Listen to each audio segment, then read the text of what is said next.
नुमान इजाज को डरते। मैं कहा नुमान मेरे कमरे में, कहता मैंने तो तुझे पहले कहा था साथिया इस फ्लोर पे ना कुछ है, वो कभी पर कुछ नहीं, तू उससे दोस्ती कर ले, आके उसने नॉक ही करना होता है। अब जावियार बड़ा हो गया, मैं क्या नोमी ये किससे सुनाऊं, खुदा के वास्ते इन लोगों ने मुझे इतना डराया, मैं पूरी रात डरी। बुशरा आपा के साथ जो मैंने काम किया वो ऐसी यादगार चीजें मेरे लिए, अगर मैं चाहूँ भी ना तो उसे बुला नहीं सकती। क्या कमाल के आर्टिस्ट है भाई वो, क्या कमाल की। ये वो दो नगीने हैं जिनके साथ मैंने काम करके बहुत कुछ सीखा।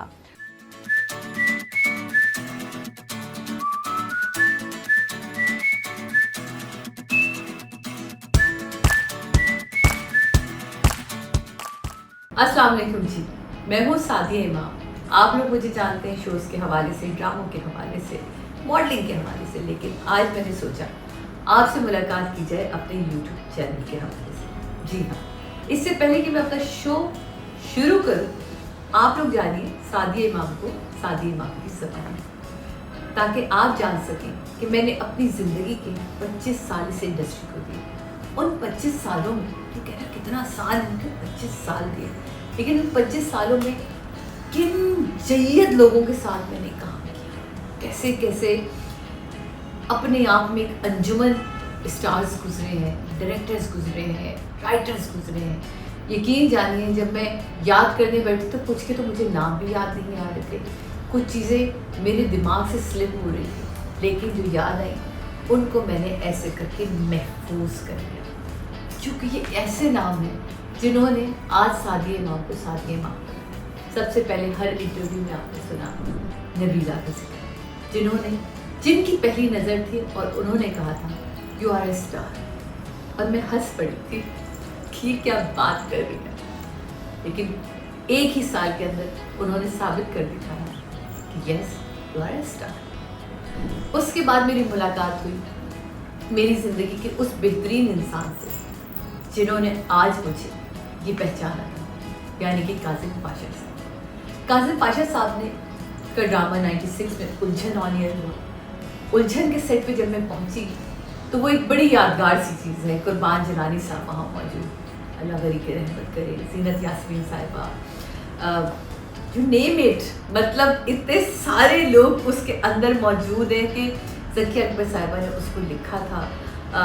उसके अंदर हसन सुमरो थे, उसके अंदर कैसे नकवी साहिबा थी जो हमें मौजूद नहीं रही, जीनत यास्मीन साहिबा जो हमारे साथ हैं, और ज़हीन तारा साहिबा, सबसे बढ़कर मेरे हीरो बहरोज सरफराज साहब। इतने बड़े बड़े नामों को देख के मैं तो थोड़ा सा डर गई थी, यकीन जाने, लेकिन ये पहला कदम था, अभी सफ़र शुरू नहीं हुआ था, अब तो सफ़र का आगाज़ हो रहा था। फिर उसके बाद नसीब, छोटी सी कहानी, पहली बारिश, 700 रिश्तों के, दिया, मुसाफर, थोड़ा सा आसमान, पानी पे नाम, प्यार में सिंगार, कहाँ से कहाँ तक, उमराओ जान, अब दिल दर्द धुआं, अनोखा बंधन, किनारा मिल गया, आए वफा, उम्मीद। उम्मीद वो ड्रामा था जनाब जिसमें मुझे नेशनल अवार्ड मिला था।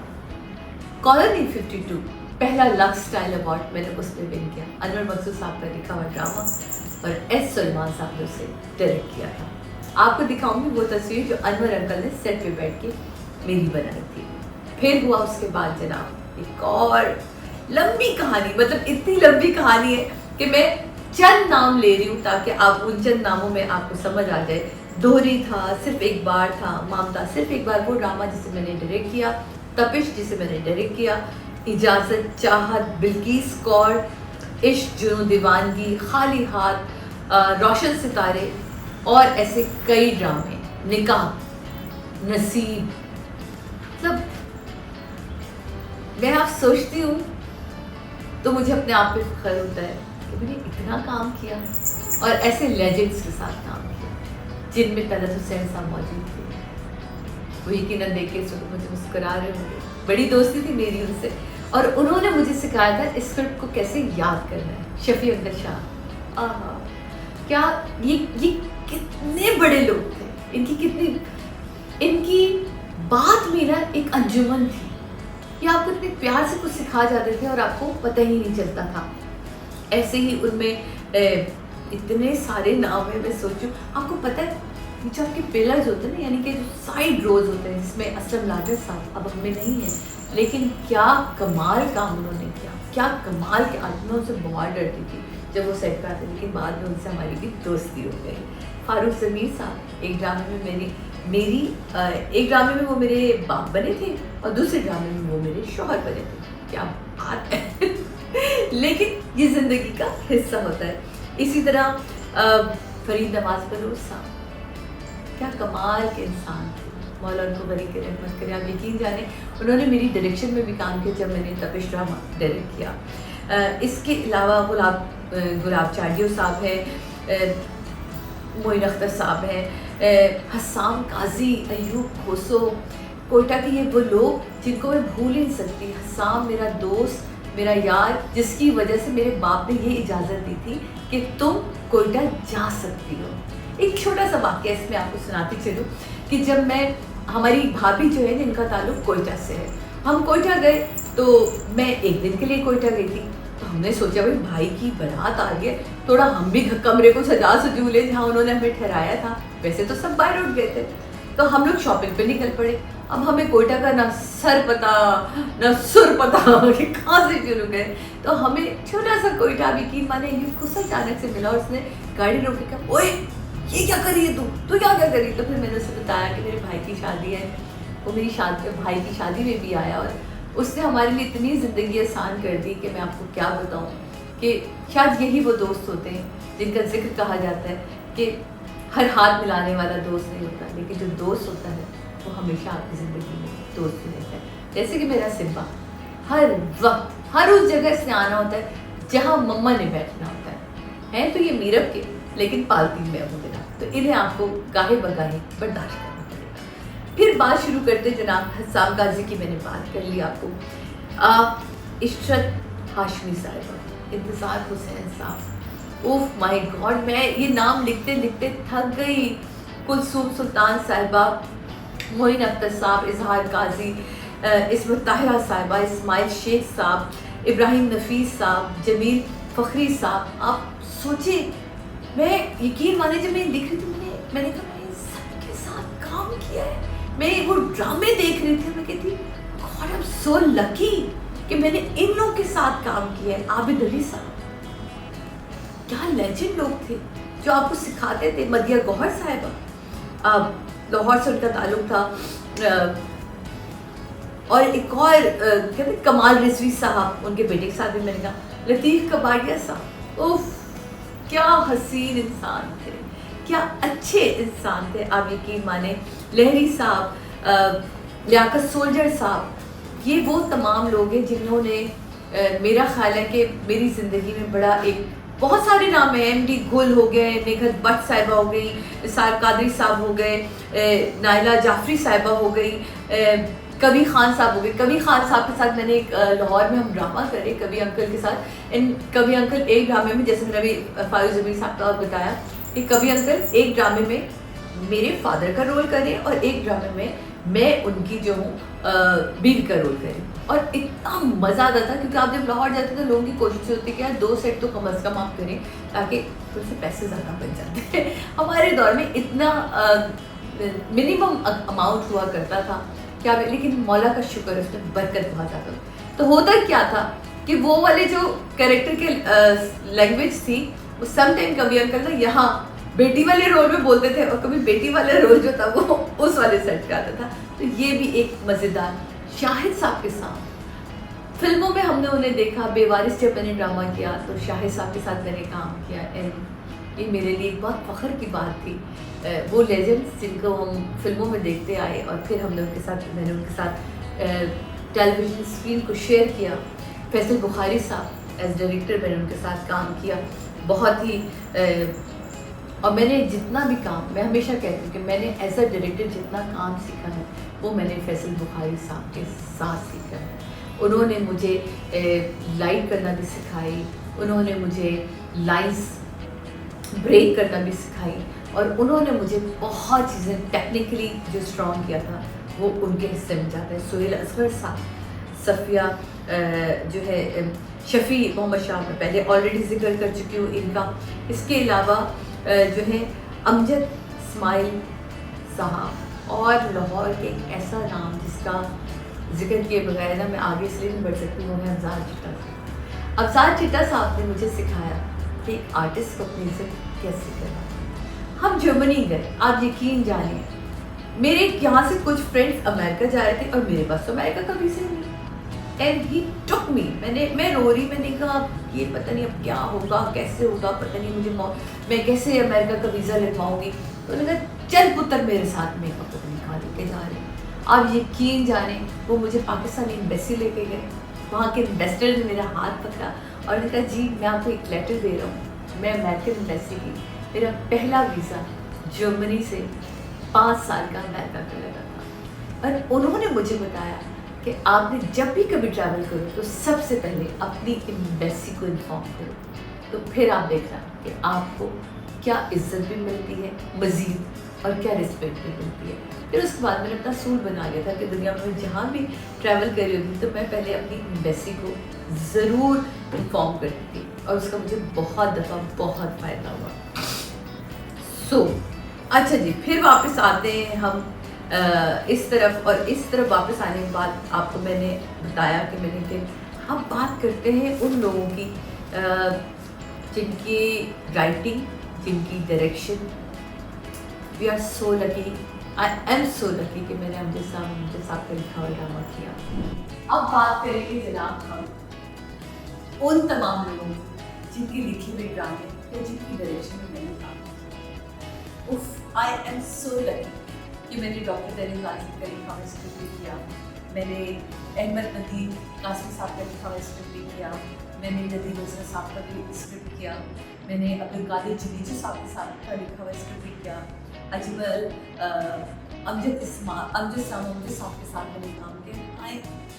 अमजद साहब का जब मैं फैसलाबाद कॉलेज गई थी अपने कॉलेज की तरफ से, तो ही सेट कि तुम्हें इंडस्ट्री में ये कैसे, लेकिन मतलब मैंने उनसे ऐसा क्यों कहा था, बट मुझे आज भी याद है वो जहाँ भी है वो अपनी कमाल की महफिल से जाकर बैठे हुए होंगे जनाब, और इसी तरह बानो कुर्सियाँ हैं, फाता सुरैया बजिया, कौन नहीं जानता इन नामों को, हसीना मोई साहिबा, हारून रिंग, हमीद काश्मीरी, मुन्नू भाई, मंशा याद, डायरेक्टर्स की तरफ से जाए तो वो फारूक ऐसे साहब हैं, नुसरत ठाकुर साहब हैं, तारिक जमील साहब हैं, यावर नियाज साहब हैं, अयूब खावर साहब हैं जिनकी डायरेक्शन में भी काम किया, जिनके लिखे ड्रामा में भी काम किया, हैदर इमाम रिजवी साहब हैं, और अली रिजवी साहब हैं, काजिम पाशा साहब हैं, सायरा काजमी साहिबा हैं, मतलब यू नेम इट कि मैंने किन किन के साथ काम किया। और मुझे अच्छी तरह याद है जब सायरा काजमी साहिबा ड्रामा कर रही थी तो मैंने ना लिटिल पाउडर थोड़े से ना काम कर रही थी, उसका बड़ा नाम, और फिर उसमें उनका बेटा था सानिया सईद साहिबा थी, वो भी पिछले दिनों मुझे उसकी पिक्चर के लिए मैं चाहूँगी कि मैं वो ज़रूर टैग करूँ उसमें और आप लोग देखें। तो बहुत मज़ा आया, मतलब ये सोच के कि यार आपने इन लोगों के साथ काम किया है। और बुशरा अंसारी साहिबा, बिल्किस कौर ने मेरे साथ, बुशरा आपा के साथ जो मैंने काम किया वो ऐसी यादगार चीज़ें मेरे लिए कि अगर मैं चाहूँ भी ना तो उसे बुला नहीं सकती। लड्डू बनाना उन्होंने मुझे सिखाया था कि कैसे लड्डू बनाते हैं, कैसे परांदा डालते हैं, पंजाबी की टोन कैसे पकड़ना है, क्योंकि वो उसमें प्योर सिखड़ी बनी थी। आप बिल्किस कौर से आपको याद समझ ही आ गया होगा, और मैं उनकी वो मासूम सी बहू थी उनकी फुल चपेड़ियाँ खाती थी। तो बहुत ही प्यारा काशी महमूद के साथ वो ड्रामा था मेरा, उसमें मेरे साथ प्यार काशी की प्रोडक्शन में मैंने काम किया, शाना ओह माय गॉड, इतना काम किया आप यकीन जाने कि अभी बहुत सारे नाम, हुमायूं सईद का तो नाम मैंने लिया ही नहीं, नुमान इजाज का नाम मैंने लिया ही नहीं, जावेद शेख साहब का नाम मैंने लिया नहीं, सलीम शेख का नाम मैंने लिया ही नहीं, फैसल कुरैशी का नाम मैंने लिया ही नहीं। ये वो लोग हैं कि मतलब इजाज़ असलम का नाम मैंने नहीं लिया अब तक। तो इतनी सारी बातें कि मैं आपको क्या बताऊं कि अगर सोचने में भी आऊँ तो कॉलोनी 52, माय गॉड, ये मैंने लिया था 2009 एग्जैक्ट इस पर डेट नहीं लिखी, लेकिन लिखी होनी चाहिए थी। बट ये लक्स अवार्ड्स हैं मेरे सारे, ये भटाई अवार्ड्स हैं हमारे। ये कॉलोनी 52 के लिए पीटीवी वर्ल्ड ने जब किया था, पीटीवी वर्ल्ड पे, तो बीएम ने मुझे दिया था ये अवार्ड। नेशनल अवार्ड है मेरे पास। और मोस्ट इम्पॉर्टेंट मुझे मिला था मेरी उस्ताद, मेरी पसंदीदा परवीन शाकिर साहिबा का अवार्ड। जब मैं उनके सेमिनार में गई, वहाँ मुझे बोलने का मौका मिला और मैंने उस शो को एज कॉम्पेयर किया, तो मुझे बहुत अच्छा लगा कि आप अपने मुल्क के लिए, अपने लोगों के लिए पिटाई अवार्ड मुझे मिला। इतने, अभी तो ये वो अवार्ड है जो मेरे हाथ आ सके, और बहुत सारे ऐसे अवार्ड हैं जो आप यकीन जाने कि जो है वो शिफ्टिंग की नज़र हो गए। मैं कभी जर्मनी में होती थी, मैं कभी क्या कहते हैं पाकिस्तान में, तो वो जो पैकिंग और उसके दरमियान चीज़ें रही ना, वो बड़ी डिस्टर्ब सी रही। लेकिन इन सारे उसमें अगर कुछ रहा तो वो आपकी यादें थी। यानी कि ऐसे बहुत से नाम, जिसमें राना शेख साहिबा जिनके साथ मैंने उमराव जान किया, उमराव जान के तो इतने वाक़यात हैं, इतने किस्से हैं कि मैं अगर आपको बताऊँ तो आप लोग हंस हंस के गिर जाए। जब आप किसी कैरेक्टर में होते हैं ना, तो आपको ऐसा लगता है कि बस आप उस कैरेक्टर को जी रहे होते हैं। उमराव जान वाहिद ड्रामा था जिसके बाद मेरे वालिद साहब ने कहा था मेरा ख्याल है आपको छुट्टी लेनी चाहिए और आप कुछ अर्से के लिए लंदन चली जाए। पर ऐसे ही मैंने किया, मैं लंदन चली गई। आपको पता ही मेरे साथ क्या हुआ, मैं थी इरम बिन्त शाहिद थी जो एसोसिएट थी उस वक्त उस ड्रामे को। तो हम खड़े थे बैंक के अंदर, तो हम गोली करके हमारे लोग खड़े, आप यकीन जाने। और मैं इरम से बात करते हुए कह रही हूँ, इरम आज मुजरा नहीं रखी प्लीज़, आज मैं बहुत थकी हूँ, पैरों में बहुत दर्द हो रहा है। एज सडनली वी रियलाइज़ कि लोग हमें ना यूँ करके देख रहे हैं। और फिर हम लोग आर्टिस्ट, हम लोग क्या करें, उमराव जान हमारा ड्रामा है, चलेगा जियो पे, उमराव जान। तो अपने आप को कवर करना उसको इतना मुश्किल लग रहा था कि ये क्या हरकत होगी, क्योंकि हम उस एक पूरे 4 महीने के लिए जियो ने हमें हायर कर लिया था और हम कोई काम नहीं कर सकते थे। हमें रातों को जागना था और दिन में सोना था। तो ज़हरा निगाह ने वो ड्रामा लिखा था, इसकी इतनी यादें हैं, इतनी यादें। अनवर अकर सेट पे आते थे, बुशरा आपा की बातें, जो खानम बनी थी, एक नई लड़की आई थी उसमें जिसने उमराव का कैरेक्टर किया था, और मैं जब वो बिस्मिल्लाह जान बनी थी।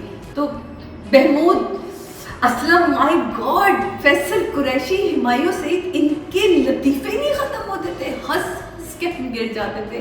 कमाल साहब जो हमारे पीटीवी के मेकअप आर्टिस्ट थे, क्या उन्होंने हमें गेटअप्स दिए थे, क्या मज़ेदार चीज़ें थी। तो ऐसी इतनी यादें हैं, यकीन माने मुझे ऐसा लगता है कि जब मैं अपनी बात शुरू करती हूँ तो मुझे लगता है अभी ख़त्म करने वाली हूँ, लेकिन फिर थोड़ी देर बाद मुझे लगता है नहीं अभी ये तो रह ही गया है। तो ऐसी बहुत सारी चीज़ें जो वक्त के साथ साथ आहिस्ता आहिस्ता आपको पता चलती रहेंगी। अब तक मैंने बात की उन तमाम ड्रामों की, उन तमाम डायरेक्टर्स की, उन तमाम राइटर्स की जिनके लिखे हुए ड्रामों में मैंने काम किया। अब बात करते हैं जिन ड्रामों को मैंने डायरेक्ट किया और जिन आर्टिस्टों को मैंने डायरेक्ट किया। आई एम सो लकी कि जब मैंने तपिश किया तो मेरे साथ बड़े नाम मौजूद थे। फ़िज़ा अली का डेब्यू था, फ़हीमा का डेब्यू था, एहसन खान उसमें मौजूद थे, और सबसे बढ़कर मेरी फेवरेट सबा हमीद साहिबा थी। ग़ुलाम मोहिउद्दीन साहब थे जिनको हमने सारी ज़िंदगी बड़ी स्क्रीन पे देखा, उनको मैंने डायरेक्ट किया। ये उनकी नवाजिश थी जो उन्होंने मुझे इजाज़त दी। तो ये कमाल का एक काम रहा। फिर उसके बाद सलीम शेख उसके अंदर मौजूद थे। फिर जब मैंने सिर्फ़ एक बार किया तो मुझे आज भी याद है कि सिर्फ़ एक बार एक ऐसा ड्रामा था जो मेगा कास्ट थी। अगेन आबिद अली साहब का होना मेरे लिए, मैंने उनसे इजाज़त ली कि सर क्या मैं आपको डायरेक्ट कर सकती हूँ। उन्होंने मेरे सर पे हाथ रख के कहा बेटा क्यों नहीं कर सकती, क्योंकि तुम में वो मैं स्पार्क देखता हूँ, क्योंकि मैंने उनके साथ बहुत काम किया। नमक का एक वाक़या आपको सुनाऊंगी जो आबिद अली साहब का के डायरेक्शन का है, वो बाद में सुनाती हूँ, बट अभी बात करते हैं हम सिर्फ़ एक बार की। सिर्फ़ एक बार में आबिद अली साहब, नाइला जाफ़री साहिबा, परवीन अकबर साहिबा, जिन्होंने अपनी ज़िंदगी के कई साल अपनी शोबिस इंडस्ट्री से दूर रही अपनी फैमिली की खातिर, और कम बैक दिया मेरे ड्रामे से। जब तपिश मैंने किया तो मैंने कहा जाते जाते ये बता दूँ, सिर्फ एक बार में नाइला जाफ़री साहिबा आई। इसी तरह कम बैक दिया मेरे इस ड्रामे में सबा फैसल साहिबा ने, जिन्होंने कराची टेलीविज़न के लिए पहला काम किया था, वो था सिर्फ एक बार। उससे पहले उन्होंने भी अपनी ज़िंदगी में जो था वो अपनी फैमिली को टाइम दिया और उसके लिए वक़्फ़ कर दी थी। लेकिन क्या कमाल की आर्टिस्ट है भाई वो, क्या कमाल की। ये वो 2 नगीने हैं जिनके साथ मैंने काम करके बहुत कुछ सीखा। और आप लोगों को आज एक राज़ की बात बताऊँ, सबा जी जितनी कमाल के आर्टिस्ट हैं उतनी ही कमाल की डिज़ाइनर थी। अब पता नहीं क्यों छोड़ दी उन्होंने डिज़ाइनिंग, क्योंकि काम बहुत ज़्यादा कर रही है। मैंने उनके डिज़ाइन किए हुए कपड़े बेइंतहा पहने, बेइंतहा। मेरे बहुत सारे ड्रामों में उन्होंने कपड़े डिज़ाइन किए।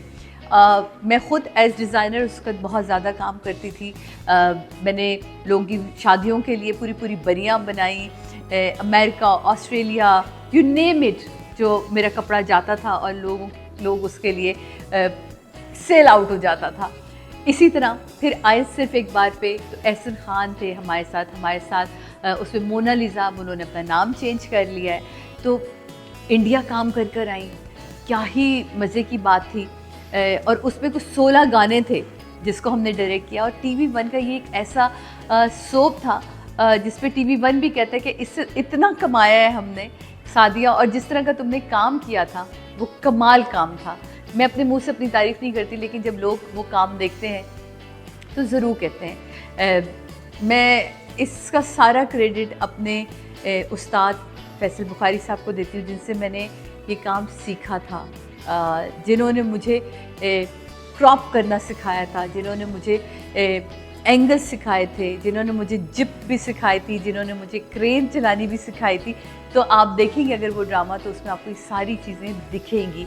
तो आई एम सो लकी कि हमारे दौर में हमें सीनियर्स भी बहुत अच्छे मिले और जूनियर्स भी बहुत अच्छे मिले, जो आज भी इज़्ज़त करते हैं, जो आज भी प्यार करते हैं। और अल्लाह करे ऐसे ही इज़्ज़त और प्यार करते रहें। आप भी इसी तरह इस चैनल को इज़्ज़त और प्यार देते रहेगा। बहुत सारे वाक़यात नमक के हवाले से मैंने आपसे कहा था कि मुझे अच्छी तरह याद है, अजब गुल, मैं आबिद अली साहब की डायरेक्शन में काम, बहुत बड़ी कास्ट थी, तनवीर जमाल साहब, अल्लाह को गरीक रहमत करे। और एक पूरा पैराग्राफ था जिसमें मैंने पश्तो बोलनी थी। और आप सब जानते हैं कि पख्तूनों की ये ख़ास एक और कि उनके हर बच्चे को उनकी लैंग्वेज मदर टंग ज़रूर आती है। और मैं लंदन से आई हुई, तो आबिद साहब ने कहा ये तो तुमने बोलना ही बोलना है बच्चा, ये बोलना है। मैंने कहा आबिद साहब अभी तो उर्दू के काब शीन ठीक नहीं हुए, आप हमसे कह रहे हैं कि ये बोलना है। उन्होंने कहा अजब, ये तेरी ड्यूटी है कि शादी को तूने सिखाना है। आप यकीन जाने मैंने पूरी रात उर्दू में लिख के, रोमन में लिख के रट्टा मार दिया। वाइट हाउस सवात में हम रिकॉर्डिंग कर रहे, रिकॉर्डिंग करते करते मेरा वो शॉट आया और 1 टेक शॉट था। ऐसे करके उन्होंने यूं कैमरा घुमाया और मैं गड़ शुरू हुई। और आबिद अली साहब उड़ते हुए आए और आते ही उन्होंने मेरे मुंह पे हाथ रखा, क्या कर रही हो लड़की। मैं कहा सर मैं तो डायलॉग बोल रही थी। कहते ये गाली। आप सोच नहीं सकते कि मुझे लगे कि ज़मीन फटे और मैं दफन हो जाऊं, क्योंकि पेशावर के लेजेंड आर्टिस्ट वहाँ मौजूद, इतने बड़े बड़े लोग वहाँ मौजूद, और उस दौर में दुनिया खड़ी आपकी एक्टिंग देख रही है। और वो मैं कहूँ ये लोग हंस क्यों रहे हैं मुझ पे। फिर क्या था, अजब गुल आगे था और मैं पीछे चप्पल लेके वाइट हाउस उसके मैं छोड़ूंगी नहीं जिंदा उसे। लेकिन ये प्यारे वाक़यात आप यकीन जाने कि जब भी इन्हें याद करो तो आपके चेहरे पे एक मुस्कुराहट सी जाग उठी है। बिल्कुल ऐसी उस रात मेरा मूड ठीक करने के लिए और मेरी और अजब गुल की ना दोस्ती करवाने के लिए आबिद अली साहब ने रोश बनाया था। Thank you so much Abid Ali साहब, आपने इतना प्यार दिया, इतना एहतराम दिया। मुझे यकीन है कि आप जहाँ भी हैं बेहतरीन जगह पे। ऐसे यकीन जाने कितने ही नाम है जो मैं इस वक्त भूलूँ, लेकिन जैसे जैसे मुझे याद आते जाएंगे मैं उनका जिक्र, उनके वाक़यात आपको ज़रूर बताती जाऊँगी। जाते जाते एक वाक़या सुनाती हूँ आपको। क्या वाक़या था। यूँ खोसो, मैं हसाम, हम लोग मटियारी में रिकॉर्डिंग कर रहे, और आपको पता है मटियारी में कोई ऐसा कोई बड़ा होटल तो मौजूद नहीं जहाँ आपके सबके 16 कमरे हों। एक और इस 16 कमरे से याद आया, ओह माय गॉड, हुआ क्या कि वो चावलों की फसल थी। चावलों की फसल में वो टिड्डे उड़ते जिनके पीछे हम लोग पहले बचपन में धागे बांध के बेचारों को उड़ाते फिरते थे। तो और मैं उनसे डरी, मैं इतनी जोर का चीखी अपने कमरे में कि लिटरली ना अयूब खोसो तेरा ऐसे ना फिल्मी तरीके से दरवाज़ा तोड़ के घुसा, हसाम भी घुसा और मैं कह रही हूँ वो बेड के नीचे बैठ के, वो कह रहे कौन बेड के नीचे, मैं कह वो जो उड़ता है उड़ता है उड़ता है, कह रहे कौन उड़ता है। आप यकीन माने हसाम ने इतनी देर में घुसा के उस टिड्डे को पकड़ा। एंड अयूब मुझे यूं देखकर कह रहा है सादिया हम मटियारी में, तू एक अकेली लड़की, तू इस तरह चीखेगी तो लोग समझेंगे पता नहीं हमने क्या कर दिया तेरे साथ। एंड आई वाज, आप सोच नहीं सकते मैं कितनी शर्मिंदा हुई थी उस वक्त कि ये वाकई मैंने तो सोचा ही नहीं पल भर के लिए कि हम किस इलाके में हैं, किस तरह का यहाँ का इन्वायरमेंट है। तो अजीब पागलपना था। ये भी ऐसे भी किस्से हैं, लेकिन ये मेरे प्यारे दोस्त हैं जिन्होंने संभाला। बिल्कुल ऐसा ही किस्सा कोयटा सरीना में हम लोग ठहरे हुए, नुमान एजाज और नुमान एजाज था, अयूब खोसा था। इन्होंने मेरे साथ क्या किया, कुछ नहीं होता बस ये, अच्छा आपको पता है तब तक मुझे ये नहीं पता था कि जो कनेक्टिंग रूम होता है ना, इनका दरवाज़ा जो ये कनेक्ट हुआ होता है, कनेक्टिंग रूम होते हैं। आप सोचिए मेरी कितने बचपन की बात है। थोड़ी थोड़ी देर बाद मेरे रूम में नॉक हो। अच्छा फिर मैंने कहा मैं रूम का दरवाज़ा खोल के रखती हूँ। मैंने रूम का दरवाज़ा खोल के रखा, लेकिन नॉक फिर भी हो रही नॉक। मैं इतना डरूँ मैं को या अल्लाह। मैंने नुमान एजाज को डरते, मैंने कहा नुमान मेरे कमरे में, कहता मैंने तो तुझे पहले कहा था सादिया इस फ्लोर पे ना कुछ है। वो कभी बस कुछ नहीं, तू उससे दोस्ती कर ले, आके उसने नॉक ही करना होता है। और मैं घबरा के पागल हो गया। अब की पूरी रात मैं नहीं सोई, मैं नींद की दवा खाने वाली लड़की नहीं सोई। सुबह जब हम कोयटा टेलीविज़न पहुँचे तो हमारे डायरेक्टर ने कहा क्या हुआ सादिया जी आप बड़ी थकी सी लग रही। मैंने कहा सर आप प्लीज़ मेरा होटल चेंज कर दें। मैंने कहा हमारे पास इससे अच्छा तो होटल है ही नहीं पूरे कोयटा में, आप मेरे घर चली चलें। मैं कहा जी मैं आपके घर चली चलूँ। कहते क्यों हुआ कि कोई तो बताए। मैंने कहा सर प्रॉब्लम ये है कि मेरे कमरे में ना कुछ है। कहते वो कुछ क्या है। मैंने कहा सर वो थोड़ी देर में नॉक करता है और करती है या करता है आई डोंट नो, बट मैं नहीं रह सकती। अच्छा एंड सडनली आई रियलाइज़ ना, क्योंकि आर्टिस्ट का एक्सप्रेशन उनके चेंज हुए तो उन्होंने यूं करके ना मेरे पीछे दो खड़े लोगों को देखा एंड देन मुझे देखा। कह लगे अच्छा। तो फिर उसने चुड़ैल की या जीता उसने क्या किया आपके साथ। मेरे को सर पता नहीं, लेकिन बस वो नॉक कर करके उसने मुझे सोने नहीं दिया। तो कहेंगे अच्छा तो आपको पता है कि जो आपकी कलीग इनका रूम नंबर क्या है। मैं कहा नहीं सर, बट मुझे मेरा रूम नंबर पता है। कहते क्या है, मैंने उनको अपना रूम नंबर बताया तो उन्होंने ठक करके ऊपर नज़र उठाई, कहता तुम्हारा रूम नंबर क्या है। जब उसने रूम नंबर बताया ना तो आपकी सोच है मैंने क्या किया होगा नुमान एजाज के साथ। अब जावियार बड़ा हो गया, मैं क्या नोमी ये किससे सुनाऊँ। खुदा के वास्ते इन लोगों ने मुझे इतना डराया, मैं पूरी रात डरी। हम जब पहली दफ़ा जर्मनी गए थे तो जावियार छोटा सा था और मेरी गोद में खेलता था। जाविया अब तुम्हें बड़ा देख के, जैसे अजान माशाल्लाह, जब मैं मलेशिया गई और मैंने उनकी वालदा के साथ एज एन आर्टिस्ट काम किया, छोटू सा बेबी में उन्हें भी बहुत क्यूट था और अभी बहुत क्यूट है। बट अब इन लोगों को जब काम करता देखती हूँ तो आई एम सो हैप्पी। क्या काम कर रहे हैं ये लोग, इतने बड़े बड़े आर्टिस्टों के साथ काम कर रहे हैं। Best of luck guys.